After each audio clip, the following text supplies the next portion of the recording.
j'aimerais qu'on puisse aborder ce thème, découvrir le cœur du Père. C'est un thème qui s'est posé sur mon cœur déjà depuis un certain temps. Et la semaine dernière, je ne sais pas si vous avez été là, si vous n'avez pas été là, vous pouvez regarder sur YouTube le message de la semaine dernière. On a parlé la semaine dernière de l'inquiétude. Vous savez que l'inquiétude, ça touche les uns, les autres, à des hauteurs différentes. On est plus ou moins impacté par l'inquiétude, on se laisse inonder. Je ne sais pas pour vous, mais il y a parfois, ça vient tellement nous impacter qu'on n'arrive plus. Émotionnellement, on n'arrive plus. On aime Dieu, on veut servir Dieu, on veut plaire à Dieu, mais notre âme, elle est tellement impactée qu'on n'y arrive plus. On n'arrive plus à prier, on n'arrive plus à louer, on n'arrive plus à lire la Bible, et puis tout, ça résonne à l'intérieur et c'est difficile. C'est difficile. En tout cas, je ne sais pas pour vous, mais moi, ça me concerne.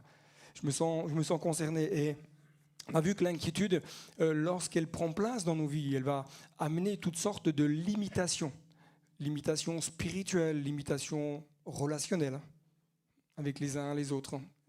Limitations émotionnelles également dans notre âme. Ça va créer des blocages. Et l'ennemi, moi je crois personnellement qu'il va se servir de cela. Il va semer en nous des graines d'inquiétude. Et comme elles prennent racine, eh bien, il va s'en servir pour nous atteindre encore davantage, pour venir nous impacter dans nos vies. Parce qu'il sait que lorsqu'on est inquiet, on ne fait plus confiance à Dieu. Lorsqu'on est inquiet, on ne laisse plus Dieu faire. Lorsqu'on est inquiet, eh bien, on a une perspective d'avenir qui est faussée, on a une grille de lecture de notre propre vie qui est faussée. L'inquiétude prend souvent beaucoup de place et j'ai remarqué que l'inquiétude nous amène souvent à croire que Dieu n'est plus là. On va le dire parce qu'on est des bons chrétiens, parce qu'on est enfants de Dieu, on dit oui, oui, non, mais Dieu est là, t'inquiète pas, ça va aller. Puis intérieurement, on pense tout à fait le contraire. Pourquoi ? Parce que tu as déjà prié et puis il ne s'est rien passé. Tu étais face à tes difficultés, tu as prié, tu as plié les genoux, tu as jeûné, tu as déjeuné, bref, tu as fait tout ce qu'il fallait et puis ça ne bouge pas. Le problème, c'est pas toi. Dis à ton voisin que le problème, c'est pas toi. Le problème, c'est ce que l'ennemi a semé dans ton cœur. C'est ça le problème. Et qu'il faut impérativement déraciner toute cette inquiétude qui est là. Et la parole de Dieu, et pourtant, elle nous affirme le contraire lorsqu'on pense que Dieu n'est pas là. La Bible nous dit, le psalmiste nous dit, mais l'Éternel est près de tous ceux qui l'invoquent, avec sincérité. Comment on peut prier, comment on peut invoquer Dieu et pas être sincère ? Vous vous êtes déjà posé la question ? Parce que le texte, c'est ce qu'il dit. Si tu n'es pas sincère, ben Dieu n'est pas près de toi. Dieu est près de ceux qui l'invoquent avec sincérité. Le cœur sincère, c'est celui qui va reconnaître qu'il a un problème. Le cœur sincère, c'est celui qui dit « Oui Seigneur, de toute façon tu me connais, je n'ai pas besoin de faire semblant, je n'ai pas besoin de faire mine que je suis un super chrétien hyper spirituel. » Alors que tu es un chrétien spirituel, mais qu'il y a quelques difficultés dans ta vie. Et dans ces difficultés-là, il y a un autre registre qui vient également, c'est ce qu'on appelle le cœur orphelin. Ou l'esprit orphelin, ça dépend comment on peut l'aborder. De toute façon, les deux sont vrais. Et une question qui se pose dans le milieu chrétien, c'est pourquoi beaucoup d'enfants de Dieu vivent-ils comme si Dieu était absent ? Pourquoi tu vis ta vie de foi comme si Dieu n'était pas là ? Pose-toi la question. Intérieurement, pourquoi tu vis comme si Dieu n'était pas à tes côtés ? Alors que Jésus a dit, je serai avec toi tous les jours, jusqu'à la fin du monde. Vous voyez, on dit amen au texte. Mais la réalité est que dans le quotidien, on a du mal à se dire, mais Dieu est là. Dans la tempête, Dieu est là. Dans mes difficultés, Dieu est là. Dans mes incompréhensions, Dieu est là. Dans mes souffrances, Dieu est là. Beaucoup de personnes qui ont le cœur orphelin vont vous dire, mais tu sais, j'ai vécu telle situation. Où était Dieu à ce moment-là ? Où était Dieu ? Où était Dieu quand j'ai été abusé ? Alors que j'étais qu'un enfant. Où était Dieu quand j'ai été tabassé ? Alors que j'essayais de défendre quelqu'un. Où était Dieu dans mon couple alors que tout était difficile? Où était Dieu dans mon travail alors que ma santé a été défaillante? Où était Dieu? Ça, c'est le cœur orphelin. Parce que le cœur orphelin ne voit pas là où Dieu est. Et ce matin, ce que nous avons besoin, ce que j'ai besoin, c'est que nous passions du statut d'orphelin à fils et fille du roi. Ça, c'est la réalité, c'est ce qu'on veut voir ce matin ensemble. Tant pris de façon mécanique, mais sans espérance. Beaucoup prient mécaniquement, font leur prière mécaniquement. Et vous verrez que leur prière, souvent, c'est la même chose. Ce n'est pas de la relation, c'est je prie parce qu'il faut prier. Je répète tout le temps les mêmes choses. Ça, c'est de la prière mécanique. Pourquoi d'autres servent-ils Dieu dans différents endroits, dans différents départements plutôt, je dirais, de l'Église, et pourtant n'ont pas cette joie intérieure, alors que le psalmiste nous dit au chapitre 100, verset 2, « Servez l'Éternel avec joie ». Si tu sers Dieu et que tu n'es pas joyeux, c'est que peut-être, potentiellement, il y a un cœur orphelin qui est là et que tu as besoin de restauration. Pourquoi certains vivent dans la culpabilité permanente alors que Jésus a tout porté à la croix? La culpabilité ne vient pas du cœur de Dieu. Le livre de l'Apocalypse nous dit il a été précipité. Qui? L'accusateur de nos frères. Le diable est un accusateur. Tant qu'il ne sera pas enfermé en enfer, il va nous accuser. Peut-être pas lui directement, vous savez, il a une armée, donc il ne se gêne pas d'envoyer des légionnaires pour venir nous impacter dans nos vies. La culpabilité t'enferme dans un raisonnement, dans un cloisonnement. Mais ce matin, j'aimerais te poser une question, c'est connaître Dieu ou connaître son cœur? Tu connais Dieu ou est-ce que tu connais le cœur de Dieu? C'est complètement différent. Beaucoup d'enfants de Dieu nés de nouveau, qui aiment Dieu, qui servent Dieu, qui payent le prix pour Dieu, ont une connaissance de Dieu, mais ne connaissent pas le cœur de Dieu. Pose-toi la question, est-ce que tu connais véritablement le cœur de Dieu?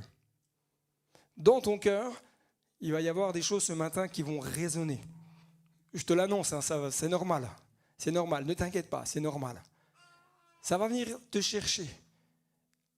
Il y a même des fois, vous savez, quand on a un cœur orphelin, il y a des sujets, quand on les entend, tout de suite, il y a des poils qui se dressent et ça nous énerve. De la même manière que j'aimerais te dire, mon frère, ma soeur, ce n'est pas toi le problème, c'est le cœur orphelin. S'il y a des sujets bibliques, spirituels, posés, éclairés par l'Esprit de Dieu qui t'agacent, c'est qu'en toi, il y a des blessures qui ont besoin d'être guéries. Ce n'est pas normal que tu vives depuis X années avec les mêmes souffrances. Vous savez, souvent, on a tous, dans le milieu chrétien, on a tous vécu des souffrances. Qui ça ne concerne pas? Donc, vu qu'il n'y a pas de main qui se lève, donc tout le monde est concerné. On a tous été plus ou moins impactés par certaines choses dans nos vies. Je vous l'ai déjà dit, j'ai quand même pas mal dégusté, mais en plus avec le ministère, on déguste 2 fois aussi. D'accord? Mais ce que je me rends compte, c'est que beaucoup d'enfants de Dieu aiment Dieu, servent Dieu, marchent avec Dieu, sont là à l'église, sont fidèles et servent, et pourtant vivent avec un cœur orphelin. Parce que quand certains sujets sont évoqués, tout de suite, ah oui, mais moi, plus jamais ça. Les abus des autres ne sont pas le cœur de Dieu. La maltraitance spirituelle n'est pas le cœur de Dieu. Ne croyez pas que quand je parle de maltraitance, je parle uniquement des pasteurs. Parce que les croyants aussi maltraitent les croyants. Non, mais souvent on dit oui, mais ça c'est les pasteurs. Oui, il faut le dire. Moi, je n'ai pas de problème à dire avec ça. J'ai vu des ministères abusifs. J'ai vu des ministères dysfonctionnels. Mais j'ai vu aussi des croyants dysfonctionnels et abusifs. Parce que c'est le cœur de l'homme qui est comme ça. Et quand on a été blessé, qu'on n'est pas guéri, qu'on vit avec un cœur orphelin, on est blessant. On blesse les autres. Sans s'en rendre compte, sans que ça soit volontaire. Parce qu'on aborde certains sujets tout de suite. Oui, mais moi là, je ne suis pas d'accord. Oui, mais c'est la Bible qui le dit. Oui, mais de toute façon, moi j'ai vécu ça, donc je refuse. Mais mon frère, ma soeur, j'aimerais te dire ce matin, la bonne nouvelle, c'est que Dieu veut traiter ça dans ton cœur. Ça, c'est la bonne nouvelle. Dis à ton voisin, je crois bien qu'il y a une bonne nouvelle pour toi ce matin. Est-ce que vous savez qu'il y a une grande différence entre connaître quelqu'un et connaître son cœur? Vous connaissez vos voisins? Non. Qui c'est qui dit non? Seigneur Jésus. Le connaître, tu l'as peut-être déjà croisé. Tu sais que c'est un gars, il fait peut-être 1m80. Tu sais peut-être qu'il est marié, qu'il a des enfants, qu'il a une voiture, qu'il n'a pas de voiture, qu'il a un vélo, qu'il n'a pas de vélo. Bref, ça c'est connaître la personne. Tu dis, ok, je le connais, tu connais ton collègue de travail, mais tu ne connais pas le cœur de la personne. Parce que pour connaître le cœur de la personne, il faut passer du temps avec lui ou avec elle. De la même manière qu'un médecin, qui connaît l'anatomie parfaitement, en tout cas plus que moi, sûrement plus que vous, si vous n'êtes pas dans le corps médical, et même quand on est dans le corps médical, il y a tellement de spécificités. Mais ce n'est pas parce qu'un médecin connaît l'anatomie humaine qu'il connaît le cœur de l'homme. C'est deux choses différentes. De la même manière, on peut connaître Dieu intellectuellement, théologiquement, parce qu'on est né de nouveau il y a plusieurs décennies, et on pense qu'on connaît Dieu parce qu'on a tant d'années de vie chrétienne, mais la réalité, c'est que si tu n'as pas de relation personnelle intime avec le Saint-Esprit, tu ne connais pas le cœur de Dieu. Parce que celui qui révèle le cœur de Dieu, c'est le Saint-Esprit. Oui, mais moi je prie le Père. Oui, mais celui qui révèle le Père, c'est le Saint-Esprit. Celui qui te communique les pensées du Père, c'est le Saint-Esprit. Oui, mais moi je m'adresse à Jésus. Oui, mais celui qui habite en toi, c'est le Père et le Fils, par le Saint-Esprit. Le Saint-Esprit demeure en toi, il habite en toi. Tu as le droit d'avoir une relation, une communion avec lui. D'ailleurs, quand tu pêches, qui est-ce que tu attristes?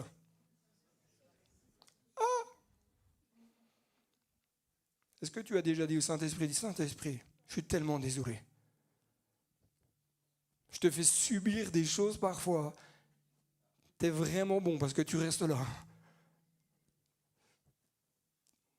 De la même manière, beaucoup de croyants vont expérimenter, en tout cas, une forme de connaissance de Dieu, mais ne connaissent pas véritablement son amour. Et je peux vous dire qu'un cœur qui connaît vraiment Dieu, qui connaît le cœur de Dieu, ça se voit. De la même manière qu'un cœur qui connaît Dieu intellectuellement, théologiquement, même doctrinalement, qui connaît la Bible par cœur, les versets par cœur, qui est capable de vous citer même le numéro de page, n'est pas la preuve que tu connais le cœur de Dieu.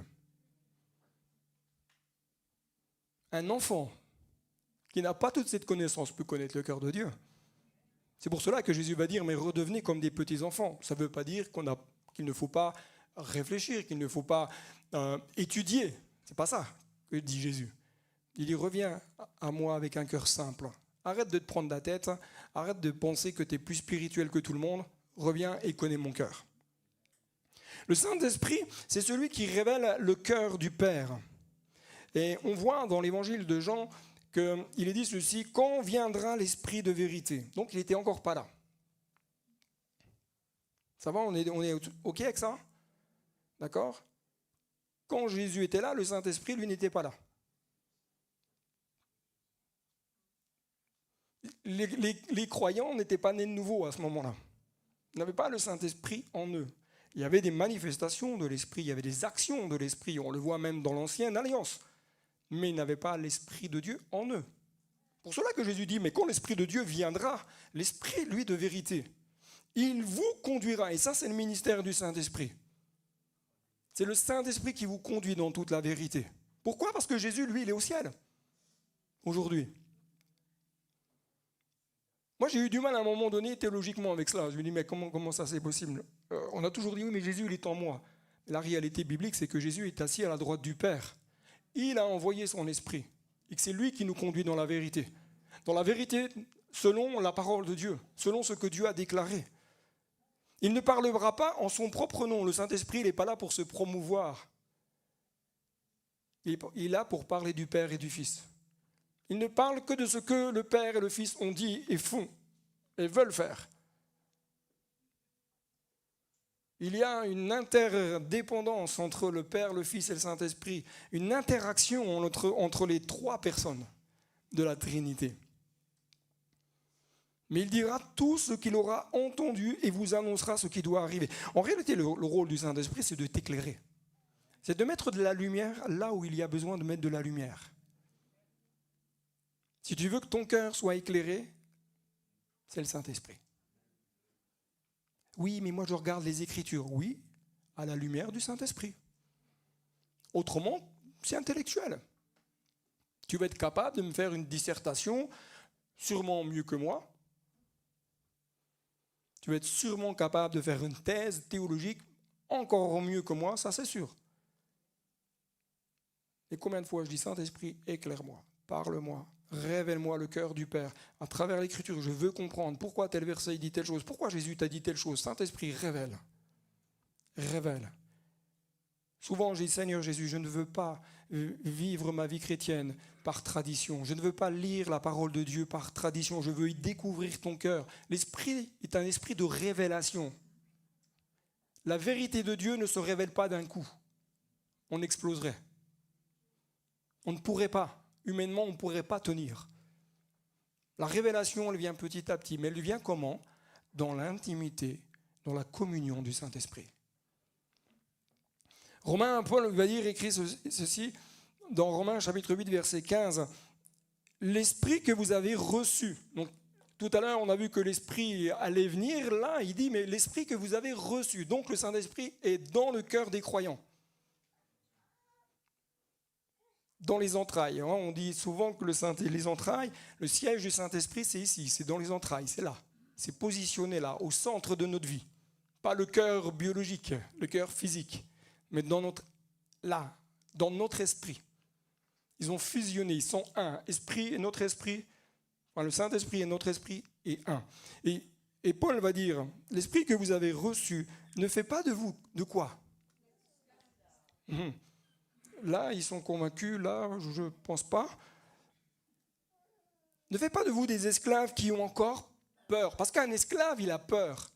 Peur du lendemain, peur de ne pas y arriver, peur de ne pas atteindre, peur de ne pas réussir. Ça, c'est le cœur orphelin. C'est le cœur orphelin. Mais il fait de vous ses enfants, les enfants de Dieu. Et par cet esprit, nous crions vers Dieu en lui disant « Abba, Père ». Si tu n'as pas l'esprit de Dieu en toi, tu ne peux pas crier « Abba, Père ». Tu peux le crier intellectuellement avec ta tête, mais ton âme, ton esprit ne peut pas parce qu'il n'est pas enfant de Dieu. C'est le Saint-Esprit en toi qui fait monter ce cri « Abba, Père ». Dieu est mon Père. Enfin, comprenez-moi bien ce que je dis ça. C'est le créateur de tout. Il est mon Abba. Je ne suis plus orphelin, je ne suis plus esclave. Je suis fils de roi. Tu n'es plus orphelin, tu n'es plus esclave. Tu es fils ou fille du roi. Le Saint-Esprit nous amène pas seulement à dire que Dieu est notre Père, mais il va nous amener à expérimenter le cœur du Père. Et c'est là que beaucoup de croyants se sont arrêtés. Ils ont expérimenté le Père, mais n'ont jamais expérimenté le cœur du Père.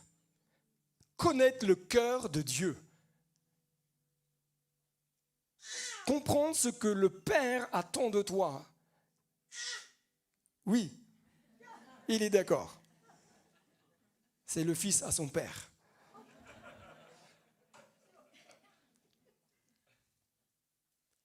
Beaucoup d'enfants de Dieu vivent leur vie personnelle comme étant des orphelins. Et je peux vous dire que quand un enfant de Dieu vit avec un cœur orphelin, il y a des esprits méchants qui viennent, qui accentuent, qui amènent toutes sortes de choses. Les raisonnements, la manière de parler, la façon de voir, d'envisager les choses, la manière de dire oui, mais moi je pense que, je imagine que, je pense qu'il faudrait faire que. Ça, c'est le cœur orphelin. Parce que le cœur du Père, il ne fonctionne pas comme ça. Celui qui doit piloter ton cœur, c'est le cœur du Père, ce n'est pas le tien. Ni le mien d'ailleurs. Moi, j'ai beaucoup de travail, je peux vous le dire. Quand j'ai préparé ce message, je me dis, oh, Jésus, ta grâce. Je me dis, moi, de toute façon, je vais clair. Je pense peut-être qu'un jour, je vais faire un t-shirt, je vais marquer écrit ici en chantier. C'est plus j'avance dans ma vie chrétienne, plus je me rends compte qu'il y a des travaux. Vous savez, c'est ça, les travaux de rénovation, c'est un peu ça. Tu commences à casser un mur parce qu'il y a une petite fissure, et puis tu te rends compte que les poutres sont foutues, que les câbles ont été rongés par des rats. Et tu dis, punaise, mais au début, ça ne coûte pas trop cher, et à la fin, ça te coûte un billet, quoi. Qu'est-ce qu'un cœur orphelin? On regarde ensemble 4 choses. La première, c'est dire un cœur orphelin, c'est le cœur qui sert Dieu pour être accepté de lui. Et là, j'aimerais t'inviter, tous ceux qui servent dans cette église, ou même ailleurs d'ailleurs, pose-toi la question, pourquoi tu sers Dieu? Est-ce que tu le fais pour être accepté de lui? Si c'est le cas, c'est que dans ton cœur, il y a un cœur orphelin. La deuxième chose, c'est un cœur qui travaille pour Dieu pour mériter son amour. Ça, c'est le cœur orphelin. On pense qu'il faut qu'on mérite pour être aimé de Dieu. J'aimerais juste te rappeler un texte qui est extraordinaire. Je n'ai pas la référence. Peut-être que quelqu'un va me la donner entre-temps, mais Dieu est amour. Point. C'est l'essence même du cœur de Dieu. Alors quand tu es en train de dire oui, mais j'ai trop péché, oui, mais j'ai trop fait ceci, oui, mais je ne mérite pas, oui, mais je ne peux même pas m'adresser à Dieu. Cœur orphelin.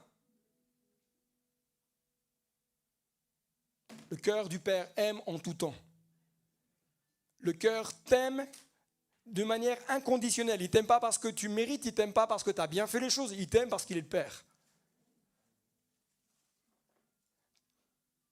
Troisièmement, le cœur orphelin, c'est un cœur qui pense que Dieu est satisfait de lui uniquement lorsqu'il réussit. Quand tu ne réussis pas, comment ça te titille à l'intérieur?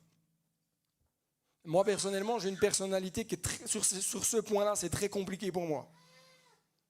J'y travaille, c'est pour ça que je vous dis que je suis en chantier. Parce que quand tu ne réussis pas, le cœur orphelin t'amène à quoi? T'amène à te dire, t'es nul. Il amène à te dire, en fin de compte, tu n'as pas le droit à une deuxième chance. Ça, c'est le cœur orphelin. Mais ce n'est pas le cœur du Père. Quatrièmement, le cœur orphelin, c'est un cœur qui vit constamment sous la pression de devoir prouver quelque chose. Ce cœur-là, le cœur orphelin, pour le quatrième point, c'est celui qui s'impose des règles que Dieu lui-même n'a pas fixées. C'est ceux qu'on appelle les royalistes, plus royalistes que le roi. Il y en a ce matin, ne levez pas la main. Si ça te concerne, dis-toi bien que ça, c'est un peu le cœur orphelin. S'imposer des lois que même la parole de Dieu n'impose pas. Ça, c'est un peu, excusez-moi si je le dis comme ça, mais c'est un peu du pharisianisme. Jésus l'a dénoncé, c'est ce que faisaient les pharisiens. Enfin, Jésus va dire, mais vous mettez en avant vos traditions avant même la parole de Dieu. La religion juive, il y a déjà plus de 600 et quelques lois dans la parole de Dieu, mais eux, ils ont trouvé bon d'en rajouter. Et ces lois qu'ils ont rajoutées sont devenues plus scripturaires que la parole de Dieu même. Ça, c'est le cœur orphelin. Et l'ennemi va s'en servir. Alors que le fils ou la fille de Dieu ne cherche pas à gagner sa place au sein d'une famille. Tu n'es pas en train d'aller voir tes parents pour monnayer ta place. Tu sais que tu es fils et fille du foyer. Alors certains vont dire, oui, mais moi tu ne connais pas mon foyer, ça a été dysfonctionnel. Oui, mais le foyer humain. Et chaque parent a toujours essayé de faire au mieux pour l'éducation des enfants. On n'a pas eu de manuel quand on était à la maternité. Moi, je n'ai pas vu les sages-femmes me dire, monsieur, vous allez être père, voici le manuel. Le seul truc que j'ai vu, c'est que ça tournait et qu'il fallait trouver des toilettes. C'est tout ce que j'ai trouvé.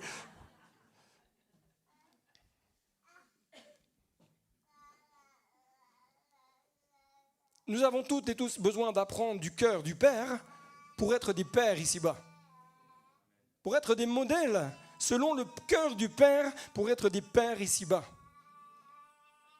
Mais j'aimerais te dire, ma sœur, c'est également la même chose pour toi. Parce que dans le cœur du Père, il y a aussi le cœur de mère. Parce que Dieu est tout. Il porte en lui également le cœur de mère. Et c'est pour cela qu'il a créé la femme. Pour équilibrer les gars que nous sommes. Vous avez déjà remarqué qu'une femme ne fonctionne pas comme un homme, hein? Ou plutôt qu'un homme ne fonctionne pas comme une femme. Ou plutôt que les deux ne fonctionnent pas pareillement, quoi. Vous avez compris. Vous avez remarqué que sur les mêmes sujets, on ne réfléchit pas de la même manière. Moi, j'aime faire ces petites blagues, et j'aime bien faire ces petites blagues, ça va vous détendre un peu. Vous qui êtes mariés, et ceux qui ne le sont pas, attendez-vous à cela, ça va vous arriver de toute façon. Mesdames, vous avez cette faculté de dire à votre conjoint « Ah, la poubelle, elle est pleine, hein ?» Soi-disant, en tout cas, entre petits caractères écrits entre deux lignes, « Chérie, est-ce que tu peux sortir la poubelle ?» C'est ça que ça veut dire, hein. Ça, il faut apprendre à le décrypter.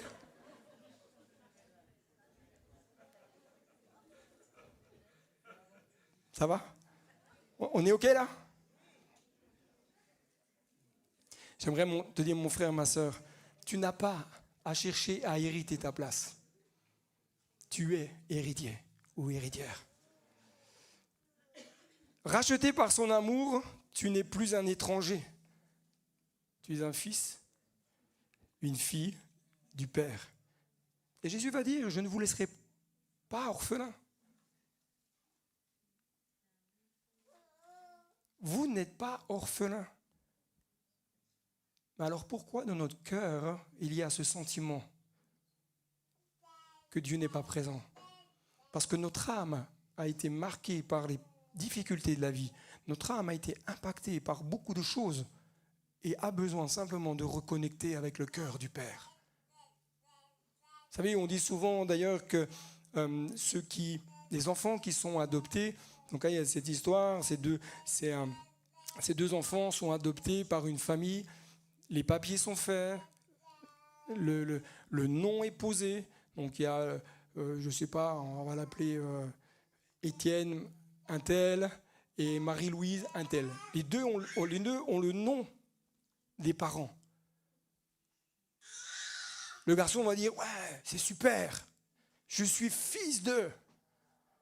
La fille, elle, alors c'est pas parce que c'est la fille, hein, j'aurais pu prendre dans l'autre sens. Mais la fille va dire, ouais, mais moi je ne suis pas sûr. Je ne suis pas sûr que dans un an, ils ne vont pas me remettre dans un foyer. Ça, c'est le cœur orphelin. C'est typiquement le cœur orphelin. Dieu t'a dit clairement, tu es mon enfant. Je t'aime d'un amour éternel. Et intérieurement, tu dis, ouais, mais peut-être que dans un an, Dieu va me replacer. Hein. Ça, c'est le cœur orphelin. On aura beau démontrer par A plus B. Non mais regarde, c'est écrit, ça a été estampillé par le juge. C'est le cœur qui a besoin d'être guéri. Tu as besoin d'être libre de cet esprit orphelin qui est en toi. Et dans la parole de Dieu, il y a une parabole que Jésus a partagée qui nous parle de différents personnages. Et souvent, et c'est normal, on l'utilise, on utilise cette parabole dans le cadre d'évangélisation. La parabole qui révèle le cœur du Père. La parabole qui révèle le cœur du Père. Dans cette parabole, Jésus nous parle de 3 personnages. Mais très peu d'enfants de Dieu parlent du personnage le plus important, le personnage central dans cette parabole. Beaucoup parlent du fils prodigue, le fils cadet. Certains vont jusqu'à parler du fils aîné. Mais on ne met pas l'emphase, en tout cas très peu, sur le cœur du Père. Très peu. Parce qu'on est focalisé sur le fils prodigue qui est parti, etc., qui, vous connaissez l'histoire, hein. Mon père. Alors déjà, je veux dire, et comment tu me parles, toi? Alors bon, des fois dans les cultures, ça ne choque pas, mais nous en France, c'est un peu bizarre. Mais donne-moi la part de bien qui me revient. Je vous la fais simple, et l'en dire, pour moi, pour le fils cadet, il estime que son père est déjà mort. Parce qu'il est en train de demander l'héritage qu'il devrait avoir uniquement quand le père est mort. Dans le cœur de ce fils cadet, c'est comme ça qu'il ressent les choses. Il y a un véritable esprit orphelin ici. Pourtant, il avait tout. Belle situation, belle maison, des biens, des serviteurs. Tout allait bien, mais lui, non. Il va dire, non, mon père, moi je prends une décision. Et ce qui est intéressant dans ce texte, c'est de voir la manière dont le père se comporte. Le père ne dit pas au fils cadet, hey, tu vas te calmer un peu là, file dans ta chambre. Plus de oui pendant 15 jours. Allez, clac. Et je coupe la fibre, comme ça tu n'as plus Internet. Le père, en cas dans le texte, dans la parabole que Jésus partage, le père dit rien. Ça ne veut pas dire qu'il est d'accord, mais il supporte. Et des fois, nous, en tant que père, on a un peu de mal quand même à supporter les erreurs de nos enfants. Attends que je t'attrape. Et ton fils te dit, tu ne m'attraperas jamais.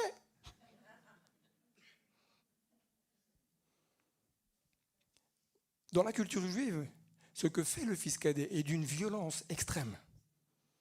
C'est très violent ce qu'il est en train de dire à son père. Très, très, très violent. Et parfois, on s'adresse à Dieu un peu de la même manière. Parfois, on a des propos.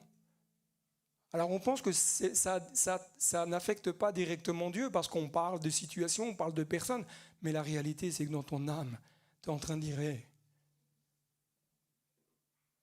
il y a des trucs qui ne vont pas dans ma vie. Alors, moi, je demande la part de bien qui me revient. Et puis, je vais faire ma vie. Et puis, je vais choisir comment je vais piloter les choses dans ma vie. Comment ? Le père, sûrement, avec tristesse, a accepté de partager cette part qui lui revenait normalement une fois que le père biologique serait parti. Il dit, ok, tu veux ? Ok, je te donne. Le père, avec tristesse, a accepté de laisser son fils partir. Pourquoi ? Parce que l'amour ne s'impose pas. De la même manière, Dieu ne viendra pas dans ta vie et va t'imposer ce qu'il désire. Si tu as envie de faire comme tu as envie, il va te laisser faire. Ça ne veut pas dire que Dieu est d'accord. Mais Dieu est triste. Parce que tu passes à côté de ta destinée. Parce que tu passes à côté de ce que Dieu a prévu. Alors tu peux me sortir toutes les belles excuses du monde. Oui, mais si tu savais mon éducation. Oui, mais si tu savais, j'ai tel problème. Oui, ok, ben je vais te donner mes problèmes et puis on verra comment on fait après. Le cœur du Père. Peu de jours après. C'est même pas à l'instant T. Nous, souvent, on dit, bah, hop, il a pris les sous, puis il est parti. Non, non, peu de jours après. Donc, il y a eu un delta. Alors, peu de jours, c'est quoi ? 2 jours, 3 jours, une semaine, je ne sais pas. Mais il y a quand même eu un temps où il aurait pu se dire, ah, punaise, là, j'ai abusé, quoi. Mais même pas. Le gars, il dit, non, bah, peu de jours après, ben, moi, je m'en vais. Il ramasse tout et il part dans un pays éloigné où il va gaspiller tout. Mais où ? Dans la débauche. Alléluia. Excusez-moi. Je fais des larcènes, je vais mettre mes feuilles là, pour pas que je les oublie après. Que pouvons-nous dire ? Premièrement, c'est que le péché te conduira de toute façon à t'éloigner de la maison du Père. Souvent, on laisse le péché s'installer et on pense que oh, c'est pas si grave, ok. Non, non, attention, le péché, ça t'amène à la mort. Hein. Pour l'instant, je ne suis pas en train de parler de salut. Je ne sais pas si vous allez être ok avec ça. Parce qu'il y a eu une fausse théologie qui a circulé dans les églises. C'est dit, ah, t'as péché, t'es perdu. Et si à chaque fois que j'ai péché, j'étais perdu, ben, je serais né de nouveau tous les jours, quoi. Ça, c'est une fausse théologie. Par contre, il y a une autre théologie qui est complètement aussi bizarre. C'est dire, ah ben non, mais vas-y, t'es sauvé, maintenant tu fais ce que tu veux. Ah, la Bible, elle ne parlerait pas de sanctification, alors. La Bible ne parlerait pas de travailler à notre salut. La Bible dit, elle est très claire. Quand tu pêches, tu te déconnectes de Dieu. Et si tu continues dans la voie du péché, tu risques tôt ou tard de lâcher la main de Dieu et ne pas t'en rendre compte. Et quand Jésus reviendra, tu diras rien d'ailleurs, que tu n'auras plus que les yeux pour pleurer.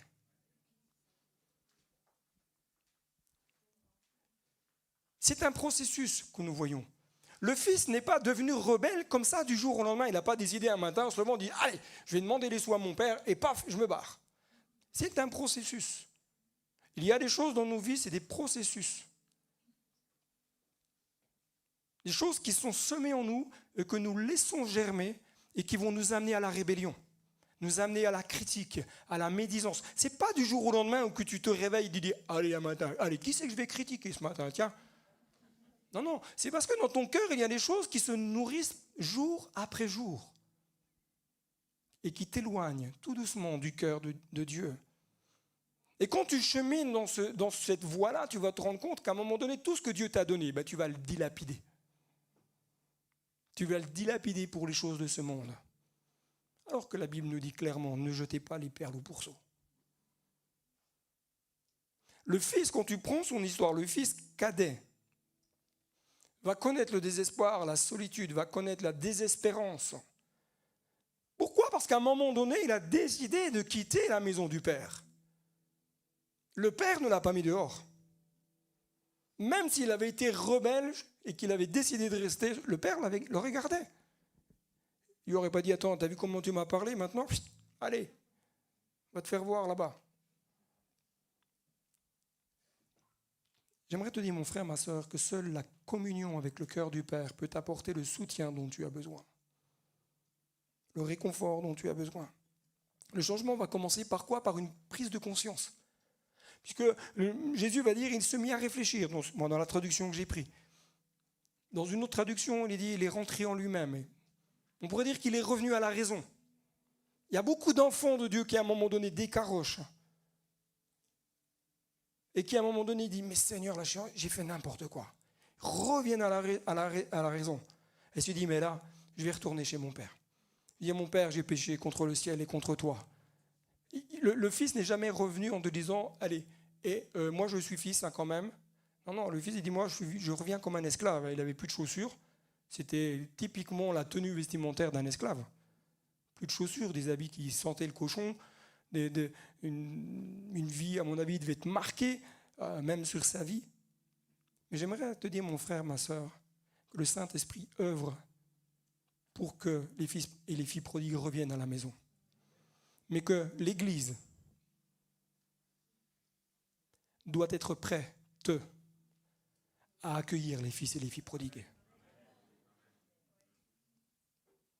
Apprenez la culture de l'accueil.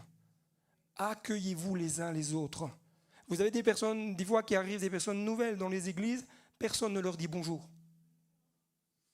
Ah oui, mais tu sais, moi j'ai pas le temps, je m'occupe de la sœur, ça fait une semaine que je ne l'ai pas vue. Hein.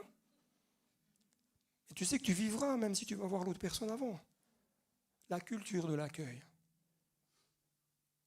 S'accueillir les uns les autres. Vous savez, si c'est le pasteur qui doit accueillir tout le monde, on finit en burn-out après. Hein. Et la recommandation, elle n'est pas donnée au pasteur, elle est donnée au corps de Christ. À chaque enfant de Dieu, dans la mesure d'où il peut. Et c'est ton rôle d'accueillir celui qui vient pour la première fois dans l'église. C'est pas, tu t'arrives avec ta fiche, alors nom, prénom, date de naissance, vous venez d'où, quel travail. Non, c'est pas ça.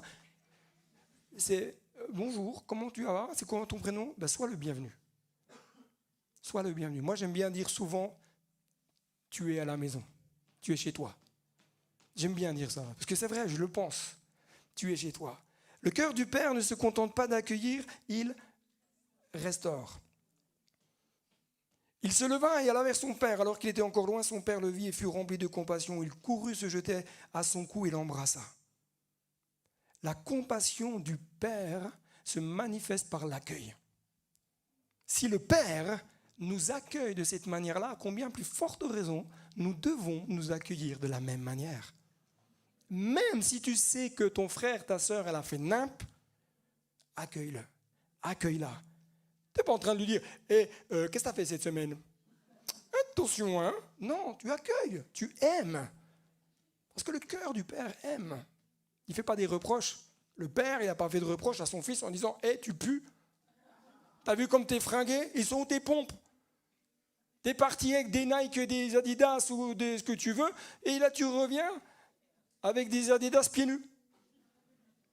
C'est quoi? Non, le Père, il ne fait pas de reproches. Le Père, il accueille. Le Père, il aime. Le Père, il ouvre grand les bras. Le Père... Je vais demander à l'équipe de louange. En tout cas, posez juste le piano, s'il te plaît, Stéphano.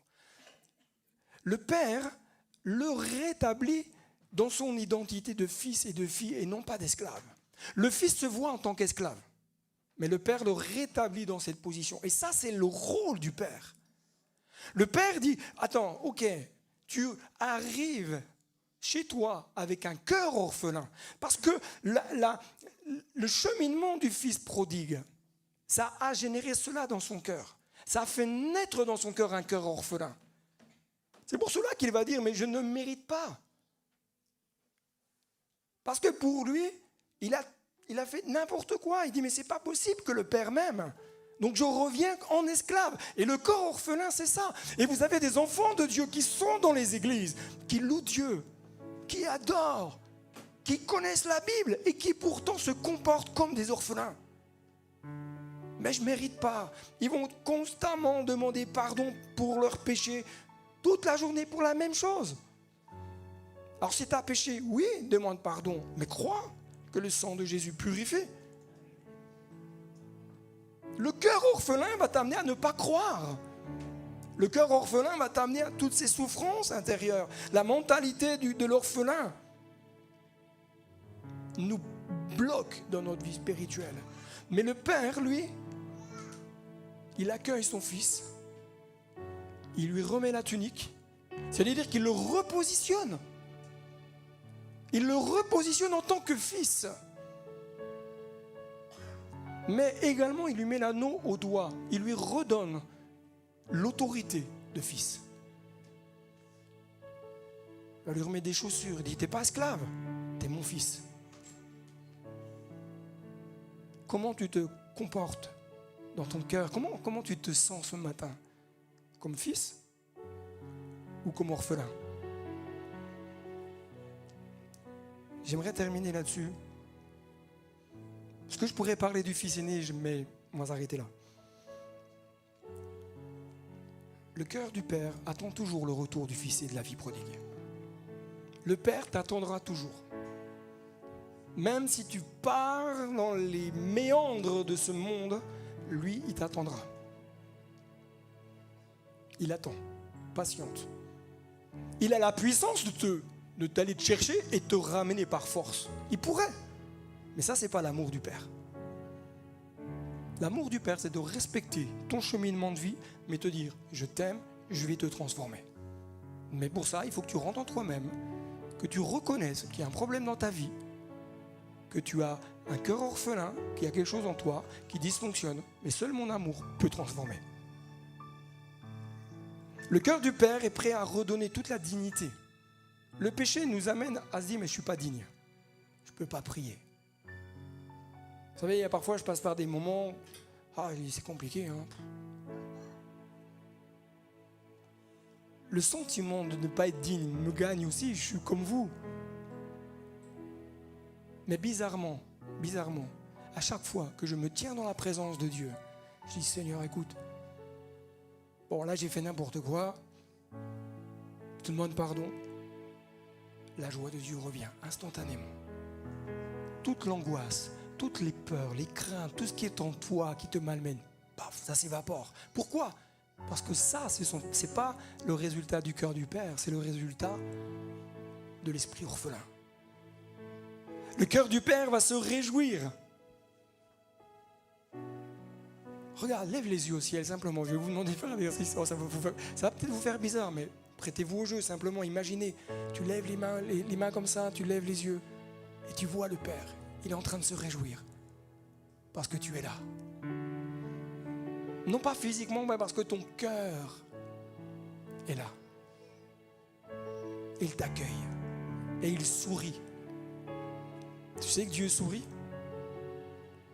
Dieu se réjouit quand il te voit.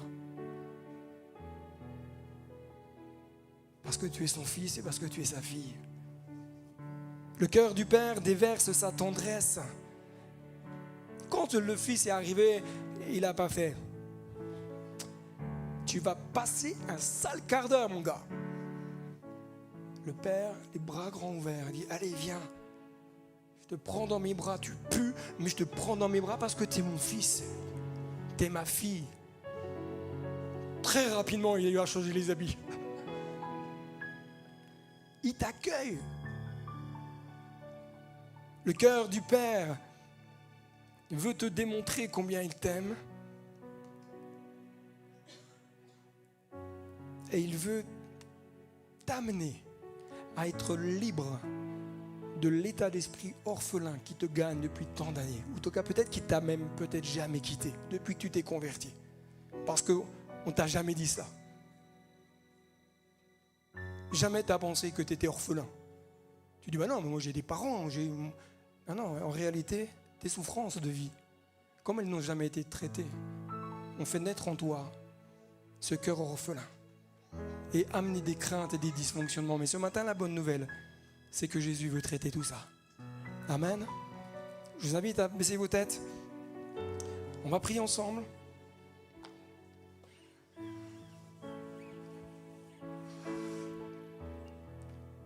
Esprit de Dieu, tu es là. Tu es le consolateur. Tu es l'Esprit qui nous révèle le cœur du Père. Seigneur Jésus, ton amour est là. Ta présence est là. La douceur de ton cœur est là. Tu n'accueilles pas les gens parfaits, mais tu accueilles les cœurs qui sont prêts à revenir en eux-mêmes, à revenir à la raison et à reconnaître qu'ils ont en eux, en elles, ce cœur d'orphelin et qu'ils ont besoin que ton amour vienne les transformer. L'Esprit de Dieu passe dans les rangs, touche chaque cœur, chaque vie.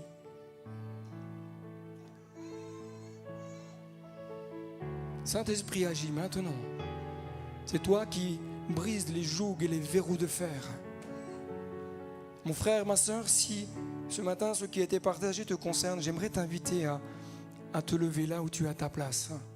Toi qui sens dans ton cœur que tu as ce cœur orphelin. Et comprends-moi bien, il n'y a pas de jugement.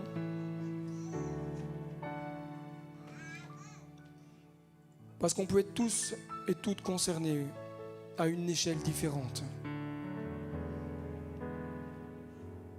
Si tu veux la guérison, guérir de ce cœur orphelin, de guérir de ce qui te bloque, de ce qui bloque tes émotions, de ce qui t'amène à cheminer en t'imposant des choses, en faisant les choses par mérite ou pour obtenir, c'est que tu as un cœur orphelin. Mais ce matin, Jésus veut prendre soin de toi. Ce matin, le Saint-Esprit veut prendre soin de toi. Il veut te revêtir de cette tunique, te repositionner, te redonner la dignité de fils et filles du roi, te redonner cet anneau d'autorité, mais aussi les chaussures qui te repositionnent, non pas en tant qu'orphelin ou esclave, mais en tant que fils et fille adoptive.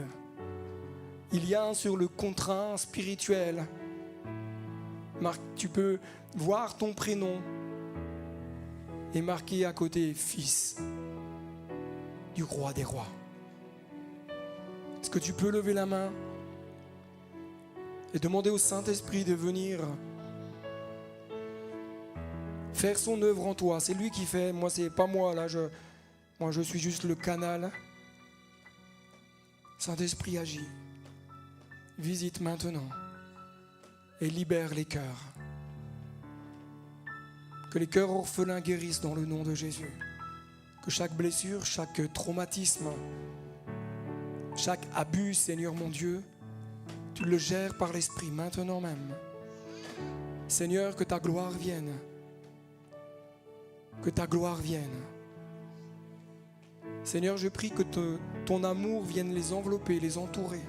Je veux prier également pour ceux qui nous suivent en ligne, parce que souvent on ne pense pas à eux, mais ça les concerne également. Saint-Esprit, tu les touches là où ils sont. touche, que ton amour se déverse, que ton amour se déverse en eux, en elles. Merci pour ta grâce et que ton nom soit béni. Amen.